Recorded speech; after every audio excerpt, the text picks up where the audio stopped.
So welcome to our virtual information session for the Southwestern Center for Independent Living. I am Shanda Walker. I'm an independent living specialist who serves primarily the Marshall and Tracy areas. Linda. And I am Linda Halber. I am the program manager for the CDCS Consumer Directed Community Supports Program and the Veterans Directed Program. I also do independent living skills training, mostly in the Pipestone and Rock areas of those counties. And I'm Adam Chandler, program manager for our both of our ramps programs and our assistive technology program here at the Southwest Center for Independent Living. Awesome, thank you. If anybody has any questions throughout the presentation, you can feel free to unmute yourself and ask them, or you can leave us a message in the chat box. We do have a PowerPoint presentation that we're going to be sharing, so I'm going to share my screen with you, and we will get going.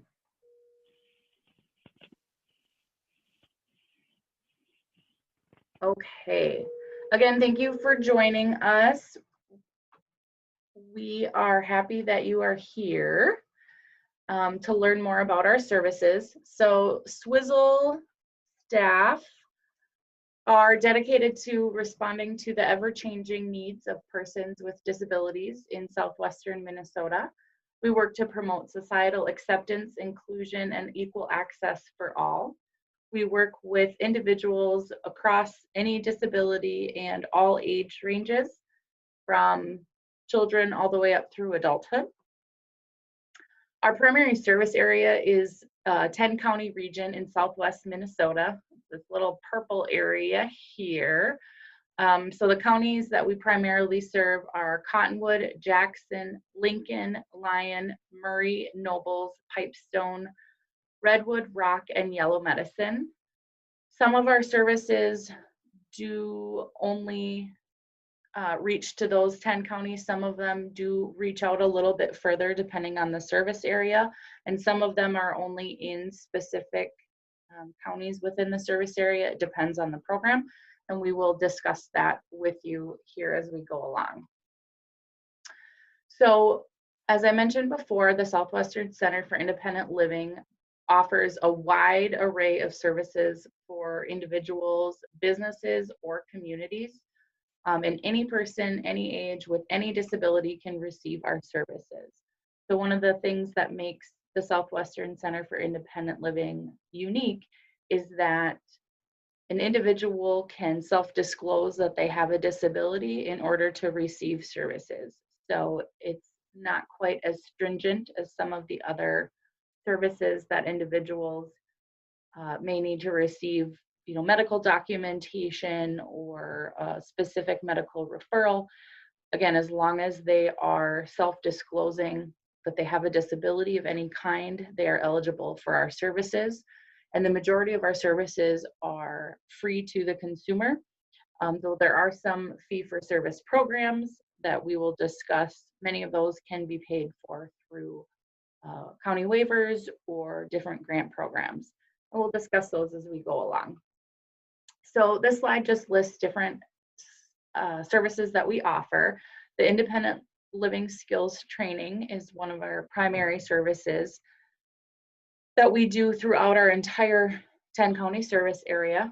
We also have assistive technology program, CDCS support planning, ramp program, both permanent and temporary, benefits coaching, services for veterans, information and referrals, social events, community education events. Then we offer some information in terms of independent living skills assessments, accessibility for homes or businesses, and what's called the WIOA program, or the Workforce Innovation and Opportunities Act. So as I mentioned, independent living skills training is one of the primary services that we offer.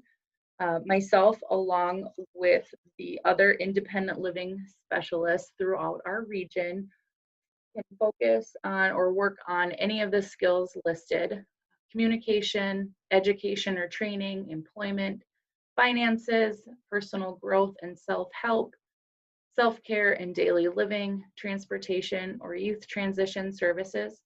These are just examples of the services that we provide. It's definitely not an all-inclusive list. Some examples of things that we would work on would perhaps be to work on social skills or manners, interpersonal skills such as coping with teasing, bullying, or anger management, working on self-advocacy, so encouraging people to be advocates for themselves and learn assertiveness skills, education or training such as post-secondary educational exploration, helping fill out applications for college, for financial assistance, for scholarships, working on finances such as budgeting and spending habits, learning how to comparison shop or bank, employment, things like building a resume, searching for jobs, where to find good jobs. And these services can be provided in an individual's home, in our Marshall office, at a place within the community of their choosing if individuals are not within the Marshall service area, but closer to Worthington or Pipestone. They can be at a public library, a coffee shop, or they can be served within the individual's home. Now Linda is going to talk about CDCS support planning services. So CDCS support planning services is a service offered under one of the Medicaid waivers. CDCS is a flexible service option, consumer-directed consumer choice that can be provided under any of the current CAC, CADI, DDEW, BI, and AC waivers. And that gives the person more flexibility and responsibility to help them direct their services and support. That includes hiring staff, managing their direct care staff, and if needed, even connecting with community providers. So SWCIL has 3 certified support planners for our agency that provides this service. We will help the consumer build their plan in a way that it can be approved through the County Human Services and be approved to provide that services for CDCS. We can help monitor and revise the budget and the plan as needed. We can help them connect with a fiscal management service, which is required under CDCS, and then just help them navigate the system and make sure that this is a successful experience for them. Many people find as they access a Medicaid waiver that they struggle finding consistent staff for agencies, and that can be very disruptive to someone in their home. So CDCS option helps them hire staff that are not traditionally hired under an agency. They can hire family members, they can hire friends, neighbors, relatives. The consumer does need to, or the staff does need to pass a criminal background check and be able to provide those services, but they can provide those. That can be very helpful in supporting a person to remain in their home and receive those services. This service does have a fee, but that fee is paid for under their medical assistance waiver. So that's not something that has to come out of their pocket, and it's not something that needs to be budgeted for above and beyond what's already being provided for under the waiver. So that's, in a nutshell, what it is for CDCS. I'm going to have Shanda go to the next slide, which is a veteran services slide. So again, SWCIL is committed to serving our veterans. All of the services that we talk about today, the independent living skills training services, accessibility services, the technology services are all available to veterans who need some assistance as they navigate living in the community and making a choice on where they want to live, gaining employment, finding resources. We can help with budgeting, financial management, help them advocate for applying for disability assist in that process, and then assist as far as navigating the system for the VA. SWCIL also has a specific service called Veterans Directed Care. We have partnered with Minnesota River Area Agency on Aging to provide this service that's administered out of the Sioux Falls VA. So this service is available to only those veterans in our service area that are also served by the Sioux Falls VA. And this program, the Veterans Directed Care Program, is a service that's available for veterans of any age who are at risk or who need a nursing home level of care. A referral is made to the Sioux Falls VA. They're a gatekeeper for this program, and they would then make the referral to our agency for us to do an assessment. And based on the assessment, then the VA provides a budgeted dollar amount that veteran can use to purchase services for them to be able to remain in the home. This does not replace any of the veterans' benefits that are available for veterans, and we cannot duplicate any of those services that are already available out of the VA. But all of our services can supplement what they're already getting and also enhance their ability to remain in their home, living in the community as long as they wish and as long as they can safely do so.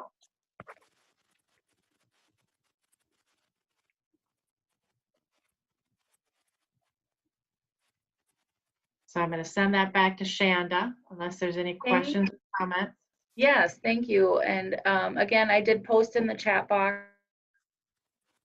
a chat box up if you have any questions, but also feel free to reach out via private message in the chat box or unmute yourself and ask a question directly at any time.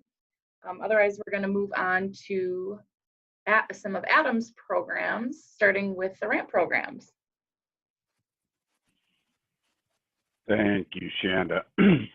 For anybody just joining in, my name is Adam Chandler, and I'm the program manager for both our temporary and our permanent RAMP programs, as well as our Assistive Technology program. I'm going to talk to you a little bit about each of those. So we'll start off with our permanent RAMP programs. And SWCIL, at SWCIL here, we build permanent ramps made out of treated material, treated lumber, all wood treated. They are custom built to fit the home, and this is a fee-for-service program that can get paid for out of various different waivers, whether it be an elderly waiver, a caddy waiver. With these ramps comes a free assessment and an estimate, so we can come to your home, take the measurements that we need, find out what kind of lengths that we're going to need, how many turns you're going to need in the ramp to accommodate your specific need.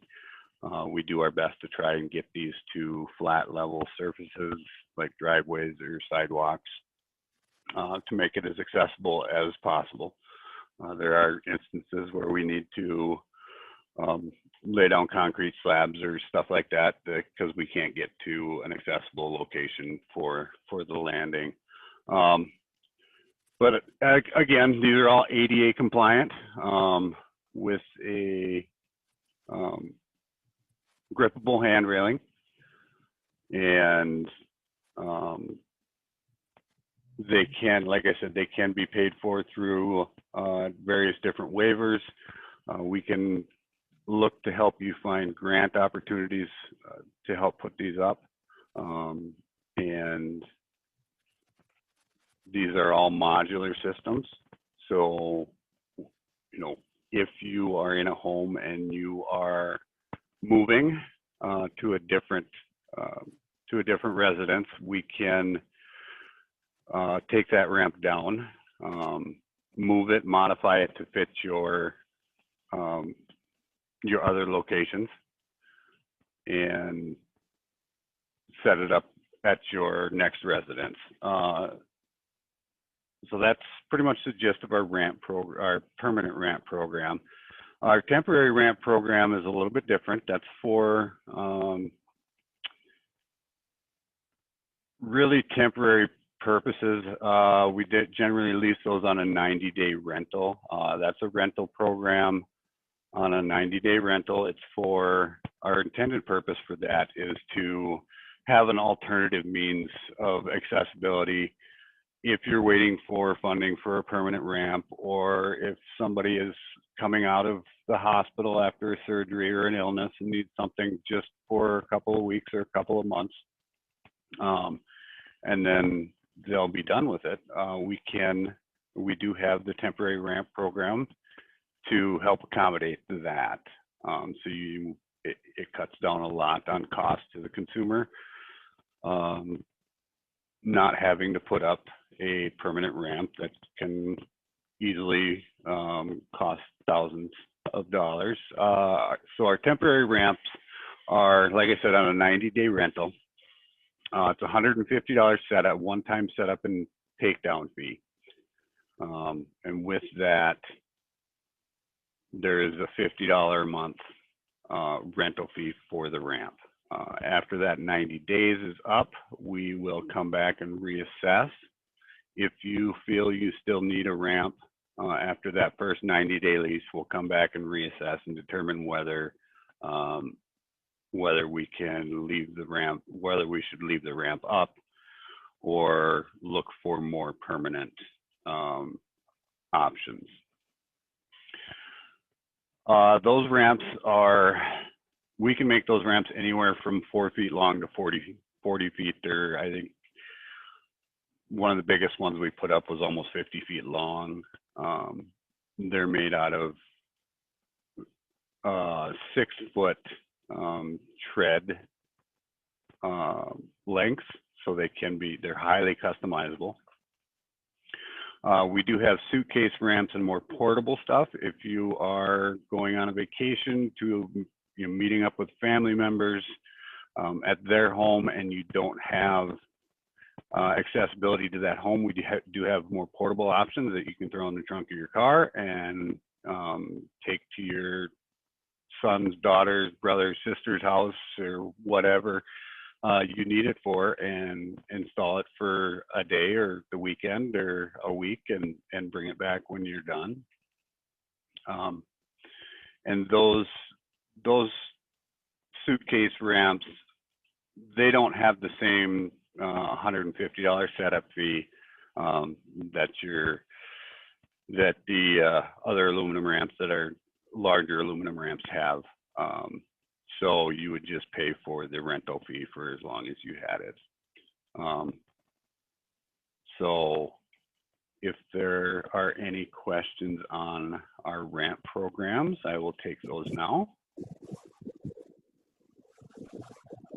Otherwise, I will move along to our assistive technology. There we go. Hello. Is there a question? Oh no, I was just saying hello. Well, hello. Okay. Thank you for joining us. Good afternoon. All right. Our SWCIL Assistive Technology program offers people with disabilities the opportunity to try out and demonstrate different assistive technology devices in order to explore what will fit the individual's needs the best. We offer a lending library for some of our devices for trial periods. So you can, some of our lower tech devices we can lend out. You can take home, try it for a period of time. Generally lend them out for about 30 days. And you can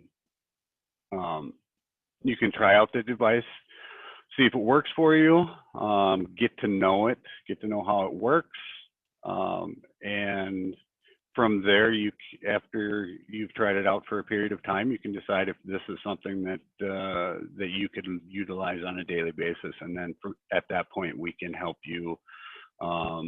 We can make referrals for places to purchase that yourself. There are various different assistive technology grants that we can help you apply for.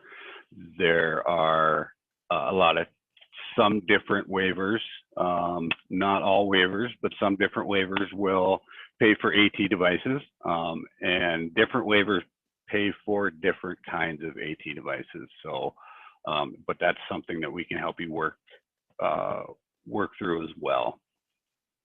On top of that, we can do, if you're not sure what kind of assistive technology device you need or that will work for yourself, we can come to the home, or you can come to the office, and we can do an AT assessment.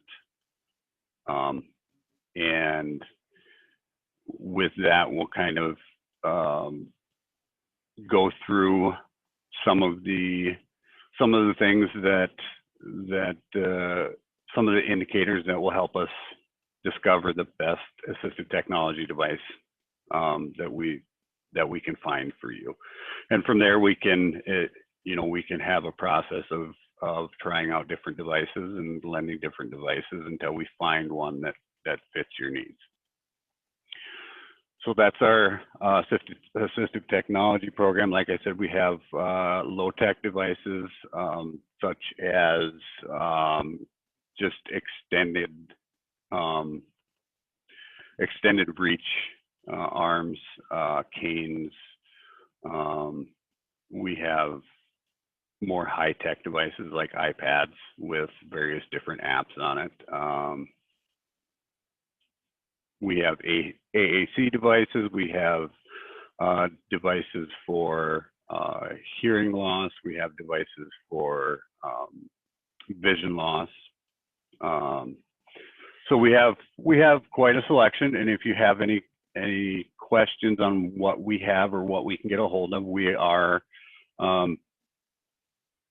associated with other organizations that have lending libraries. So if we don't have it in our lending library, we can reach out to other organizations to try and get it here for you to demonstrate or loan out. So yeah, that's our assistive technology program. If there's any questions with that, if not, I will hand it back over to Shanda. Thanks, Adam. And I just want to point out, we'll talk about this at the end of the presentation too, but our new website that we have, www.swcil.com, same web address, but different, completely different look to it, does have a assistive technology page. And from there you can link to the different types of assistive technology devices, such as physical or cognitive or computer-based. And if you click on those links, you'll be able to see the specific items that we do have in our lending library. So that could give you at least a basic understanding of what may be available to you or the types of things. And then of course, we'll update it as we get more information, but that might be a good starting point for some people just to have a basic understanding of what we do have. So those are the primary services that we offer on a regular basis, but we do also do a lot of other stuff other than working directly with consumers or individuals who have agreed to work with us for an extended period of time. We do have what's called information and referral. And so one of our primary functions is to serve as an information and referral center for consumers, family members, agencies, community members, really anybody within our service area or even outside of our service area can call in or email, stop by our offices when we're open, and ask questions or get assistance with filling out applications for benefits or filling out assistance with Social Security applications or learning about different services that may be available to them in their region.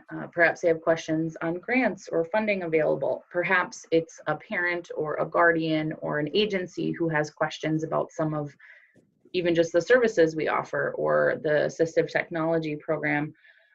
Maybe they need help finding, where to look for or where to locate a PCA company or caregiver company who's hiring, different employment opportunities. We can help people with anything that they may need in terms of information or a referral to a different agency or service. And that is not just limited to individuals with a disability. So that can be, like I mentioned before, the family members, an agency, a community member, a school, a teacher, somebody else who is just curious about some services. And if we don't have the answer or don't know the answer, then we will definitely help you find the answer to the questions that you have.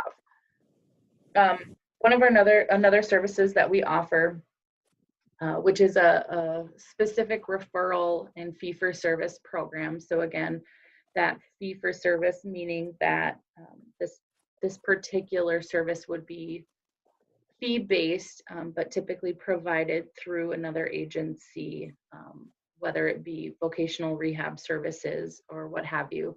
But what it includes is we have 2 benefits coaches on staff, and they work with individuals to learn about how their benefits, such as Social Security or Social Security disability income, their supplemental aid, Medicare, medical assistance, any of those benefits that they're currently receiving, how they may be affected if they either begin to work or begin to work more or at a different location. And so a lot of confusion and some misunderstanding can happen with individuals who are receiving benefits, feeling that they are unable to work or they will lose their benefits completely.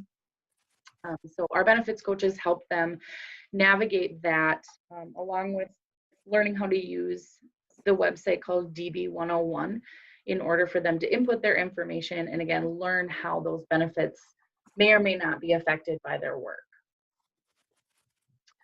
Relocation and prevention of institutionalization. So that's just a really long title or way to explain that. We help individuals find solutions and ways for them to either get back home after a stint in the nursing home or a swing bed or possibly other sort of transitional housing, or be able to avoid having to go into one of those facilities by finding ways to help them stay in their home. So whether it be through independent living skills training and helping them learn to be more independent, or helping them locate services that may be available to them, the primary goal there is to help them be able to stay in their home or living in the best place for them. So whether it be their home or living with family or having other supports stay with them in order to keep them out of a location that they may not want to live in. Another service that we offer, service and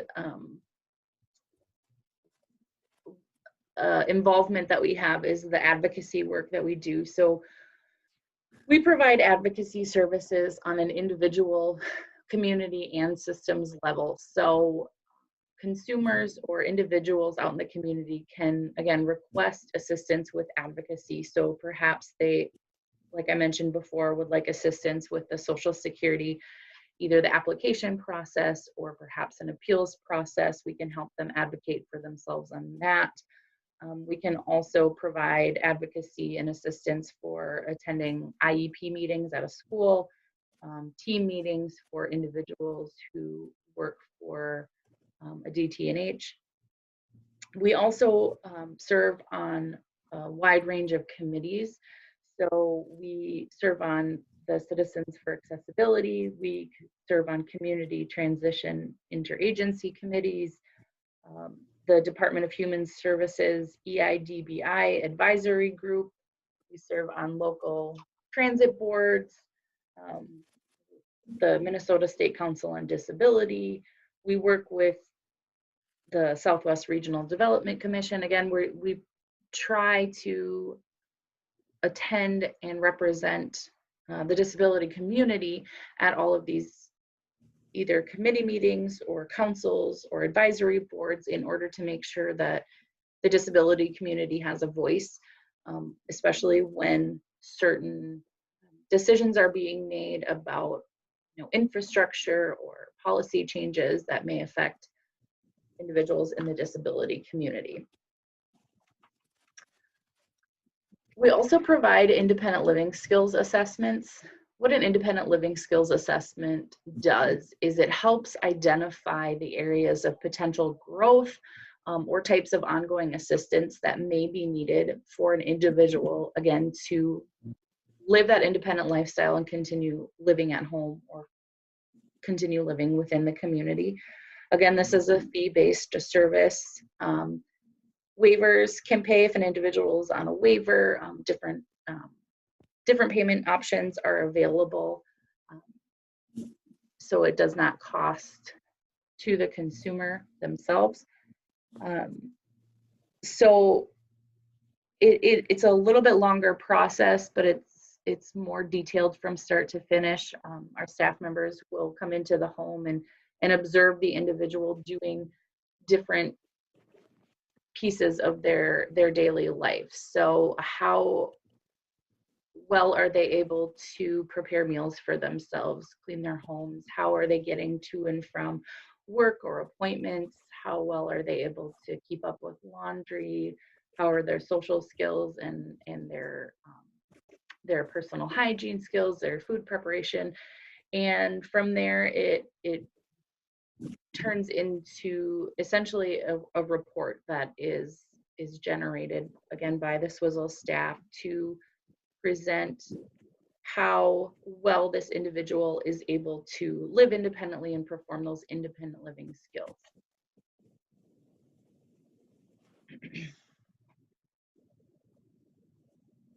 Accessibility, we also work with accessibility in terms of businesses, homes, infrastructure. Like I mentioned, we work with identifying accessibility issues on sidewalks, roads, intersections, traffic lights, traffic stops. We can work with businesses to do a basic accessibility assessment.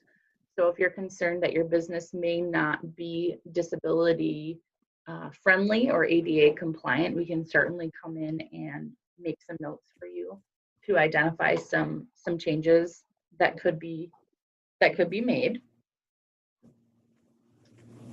And the Workforce Innovation and Opportunity Act, this is a specific service that we provide to those DT&Hs. So some of you may know them as sheltered work employment.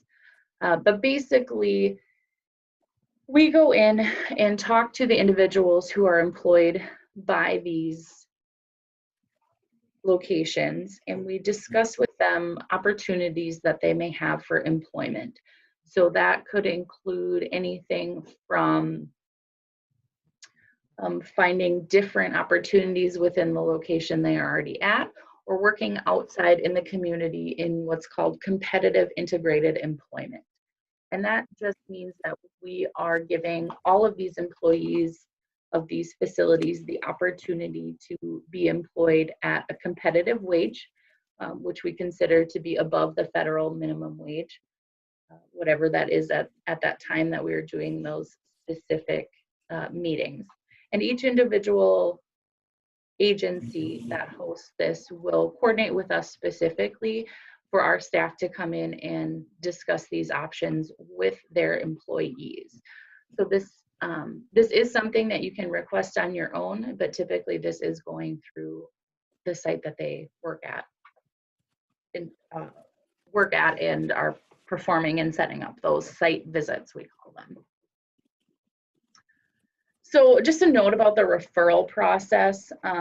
So when an individual has questions or wants to get started with services with us, the first thing we need to do is obtain a release if they are being referred by a specific agency. So if a case manager, a teacher, a social worker, anybody that's involved with the individual who may benefit from services, we do need a release obtained in order to be able to communicate with that individual.